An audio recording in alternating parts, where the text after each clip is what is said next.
am na ñu bari ñoo xam ne dañoo am mooy feebar bi ñuy tuddee waswaas mooy bu ñuy jàpp wala ba bu ñuy julli bëgg nag mu dañ mais mu jafe lool waaye maa ngi lay jox astuce bi pour mu dañ insha allah. waswaas ba mooy lan mooy da gis koo xam ne day jàpp bu paree rek mel ni njàppam toj na, wala bu ne allahu akbar di julli bu rukoowee wala bu sujjootee wala des fois taxaw mel ni njàppam dafa toj, mel ni dafa génnee ngelaw. Des fois sax du génnew ngelaw mais chaque fois la koy arrivé mooy buy julli wala chaque fois bu jàppoo wala chaque fois mel ni daa am toq bu génn ci mooy ci kanamam mel ni dafa tuur ndox.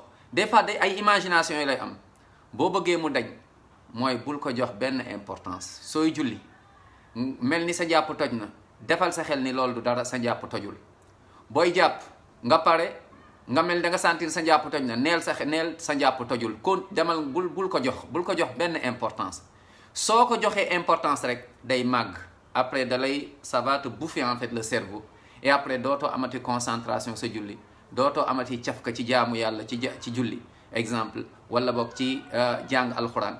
mooy loolu daal jàppal ni du dara lu dul dangaa dégg lu leer nañ wala boog dafa am lu la xeeñ. bu dee dégguloo benn bruit amuloo leen lu la xeeñ, loolu moom bul ko jox benn importance, dina dañ insha allah taala. mais soo ko joxee importance di ci bàyyi xel naan noo xamal ni dafay màgg te bu màggee dalay sonal, mën na dem ba laal sa ngëm.